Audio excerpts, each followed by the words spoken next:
if instead of rebooting movies, retelling them from a different point of view became popular, which movie would you like retold?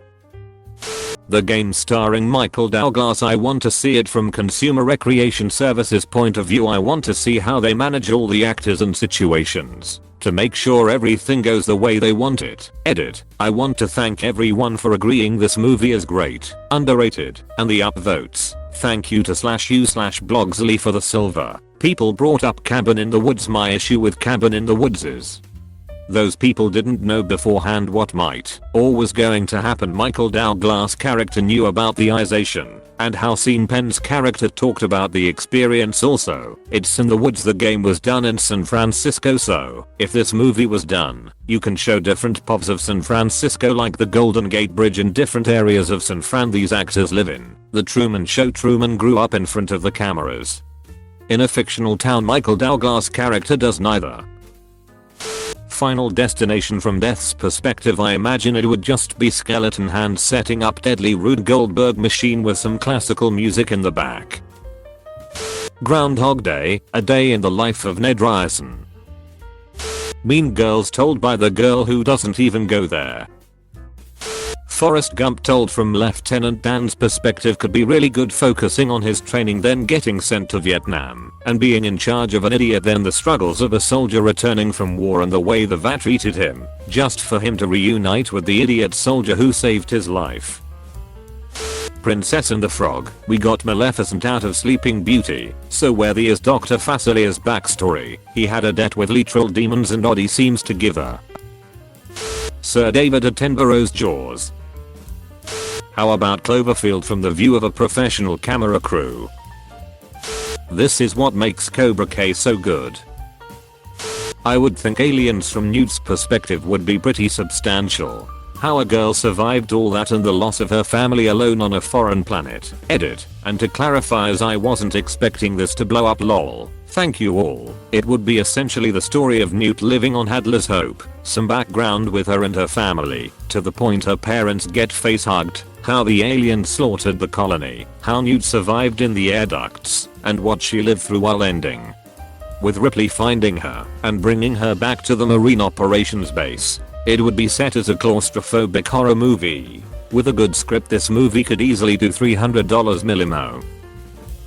Well, this isn't my idea or suggestion, because Orson Scott Card already did it, but he wrote Ender's Game a second time from Bean's point of view, and called the story Ender's Shadow. Robin Hood from the Sheriff of Nottingham's perspective. It'd be great to watch a movie about a medieval cop trying to catch a highwayman. Tom Riddle, becoming Lord Voldemort. I just think it would be interesting to watch his journey and his story, although maybe not all that interest as it seems like he took a 30-year break to do whatever. Groundhog Day, from everybody else's perspective on the last day / repeat, just a movie about a small town and some weather guy who shows up at random points in people's day to make their lives better for no apparent reason.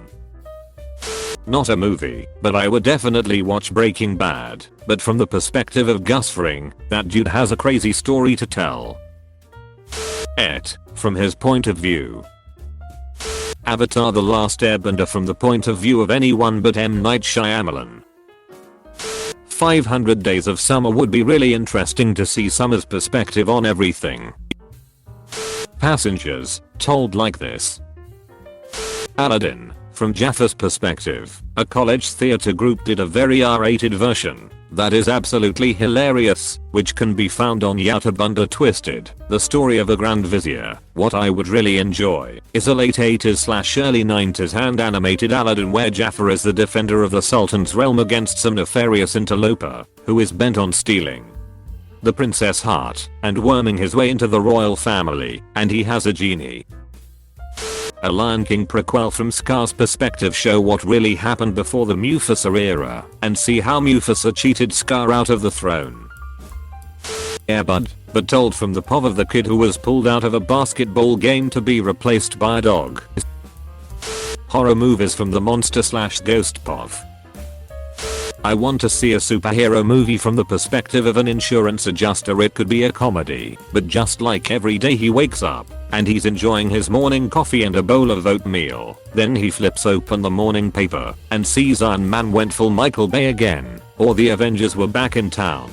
Long sigh stands up, chair squeaks on floor, clicks pen straps iPad to hip, tightens camera strap. He's the real superhero.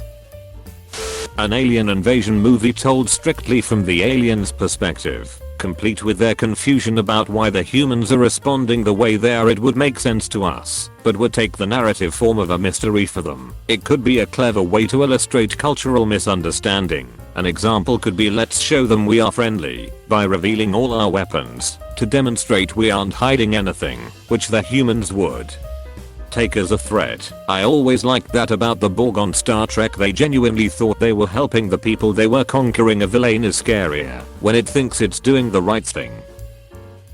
Forrest Gump from Jenny's perspective. Charlie in the Chocolate Factory from Wonka's point of view. I want to hear his wicked thoughts. Shawshank Redemption told from the Warden's point of view. IDK, that may be too dark of a story. I want a movie and a book called Neville Longbottom and the Sword of Gryffindor about life in the school while the big three were wandering around the woods. Nice try, Disney. I want to see a Batman movie from a goon's point of view, like he wakes up and eats some cereal before meeting up with the crew, and just by chance he G out with Joe the Goon that day instead of Bob. Now he is just gooning around at night when all of a sudden he gets kicked in by Batman. He can't believe his bad luck, and just like that, he was gone. Coolest up thing to ever happen to him. The Princess Bride from Erdingspov. Star Wars as a goofy stormtrooper buddy cop comedy. Men in Black in point of view of K instantly changes everything. The Sandlot from the perspective of James Earl Jones, how he grew up in the pre-Depression, pre-civil rights era, assuming he was born in 1890, 1900s, how he fell in love with baseball, went blind, what his life was like, and more details on how the beast came into his life, and why wars ran rampant. About the pup.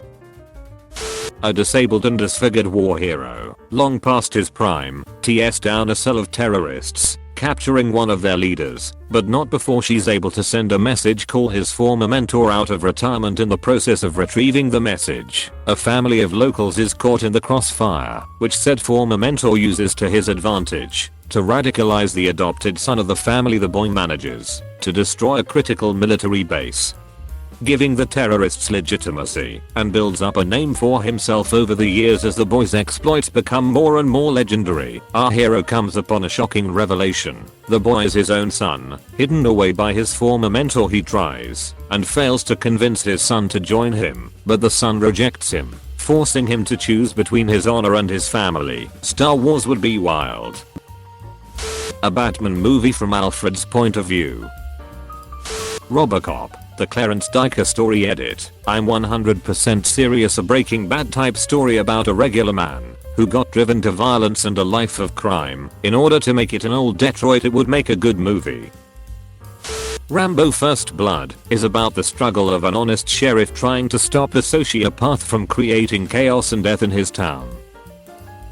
Joker, but from the perspective of that kid whose parents were red in the end of the movie. Raiders of the Lost Ark. The Germans explain why this ineffectual American tried to interfere with their efforts to unleash the power of God. Just explaining why the villain did what the villain did without the UE of to get power or to become all powerful like Black Panther gave a legit motivation to Munger that this resource-rich secret African nation exists even back in the day of the Atlantic trade, and they never lifted a finger to defend their fellow Africans. Wakanda is pretty messed up. No one is a villain from their own perspective. Why does the villain think they are the good guys? Any rom-com told from the perspective of the hard-working businessman whose fiancée left him for the ruggedly handsome guy from her hometown. Scrubs, but from Espov. The Life of Brian from the perspective of Jesus. The Shining, employing the perspective of Tony, the imaginary friend of Danny, focusing on how Tony reckons the situation, start to finish, from inside Danny. Harry Tear is told from the viewpoint of a random Hufflepuff of the same age. My first year at Hogwarts, Harry Tear and his idiot friends broke every rule, and so the headmaster gave them all the points to make us last in the House Cup. My second year at Hogwarts, Harry Tear starts talking to snakes and all of a sudden a bigger snake tried to my friends. My third year at Hogwarts, Dumbledore made us sleep on the floor like live bait because someone was trying to Harry Tear. My fourth year at Hogwarts, Harry Tear finishes a fun contest over the corpse of like the coolest Hufflepuff ever, and so they gave him a big bag of money. My fifth year at Hogwarts, Harry Tear gets everyone tortured by this Umbridge path because he wouldn't shut up and formed an illegal rebellion, all while I have to take my most important exam ever. My sixth year at Hogwarts, Harry Tear is found with another dead Y, and the one night it was so hot I slept in the bath I had to wake up and fight more people trying to Harry Tear. My seventh year at Hogwarts, when I still had to wake up in the middle of the night to fight the Dark Lord and his army, all of whom of course showed up to Harry Tear, despite the fact he wasn't even here this year. This school, Harry Tear, I'm bewitching a rich muggle and moving to Tahiti. Semi-related. I didn't believe in this concept being worth a whole redo till I read Ender's Game and Ender's Shadow. It's cool going over the same base material, but adding a whole second perspective and explanation for things that may not have made sense from the original. Dark Knight, but just follow the Joker at all times. Star Wars only told from Vader's viewpoint. The Fifth Element from Ruby Rod's perspective. The Sandlet from the cool kid's view. Harry Tear from Voldemort's perspective. Jim that dark magic. The original Star Wars trilogy, told from the viewpoint of soldiers in the 501st Legion in a Band of Brothers format. I would watch the out of that. Close bracket. Ferris Bueller's Day Off told from Cameron point of view is something I always wanted to see. Glad I found a thread that I could say this in. Biff Tannen Pov retelling of Back to the Future 1 and 2, where he only remembers the other timelines and descends into madness trying to destroy his arch nemesis Marty McFly. The new Artemis Fowl movie, I can already tell it's going to be, and I want it redone appropriately. The Blues Brothers, from the perspective of Twiggy. Just how bad was that prior engagement? That hooking up with a gas station rando sounded like a good idea. Star Wars, The Phantom Menace, but from Palpatine's perspective. Fight Club, from Marla's. The Wizard of Oz, but from the perspective of the Wicked Witch of the West. It could even be a musical with a score by Steven Schwartz. That would make an awesome movie. Someone in Hollywood should really get on that. Every Star Wars movie from the perspective of R2-D2. Similar to how Disney retold the story of Maleficent, it would be cool to see multiple villain remakes and why they became villains in the first place, starting with Ursula from The Little Mermaid. The Marvel movies from each Stan Lee cameo's perspective.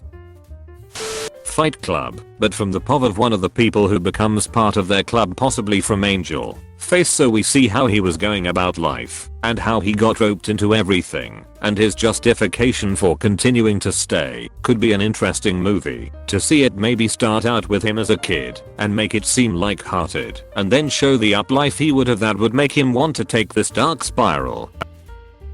It follows perspective of the It. The story of how Grandpa Joe got into bed and then decided to just stay there. The lazy old explain yourself. Heather's JDS point of view would be really interesting. I want the tragedy of Lopan, how Lopan was cursed and how he wanted to be human again, but the centuries turned him cruel and resentful to others. Little Mermaid from Ursula's perspective. The Matrix from the perspective of the architect. Peter Pan, the version with Robin Williams, from Rufio's point of view. Edit, the movie I'm referring to is actually Leadhook. The Truman Show from Sylvia's POV would be an interesting film. Halloween/Jason, I want to see how these two get everywhere so fast while being so slow. They gotta be opening portals or something. I'd want to see the Kick-Ass Nick Fury movie that's lurking in the background of Captain America, the Winter Soldier. The Bee movie following Ken and his experience of losing his girl to a bee. Deadpool 1 from the cab driver's perspective. The Big Lebowski from either Walter or Donnie's POV could be pretty interesting. Jaws from the Shark's POV, they teared him down and blew him up because he was dry. Titanic, 2 hours of an iceberg floating peacefully in the water until we see a ship approach, crash and sink all in real time, of course.